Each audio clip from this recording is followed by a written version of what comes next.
Just some of my staples: quinoa, Healthy Pop kettle corn. It's 2 points for the whole bag, so it says 1 point on there, but it's actually 2 points if you eat the whole bag, because who stops at a half a bag? Wassa crackers. It's 1 point for 2 crackers. It's 0 for 1 cracker. Totally good stuff. I love to put some tofu spread on. I will post that too. Here's the tofu spread that I love to put on the Wassa crackers. It's 1 point for 1 tablespoon. Good stuff, guys. Love flat outs. They're 1 point for 1 flat out. I totally make roll-ups in them. I make my pizzas on them.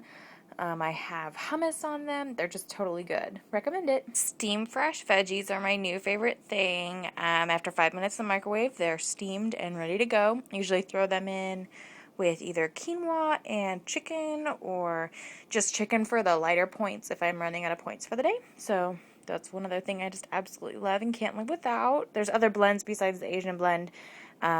Just check them out in the freezer section.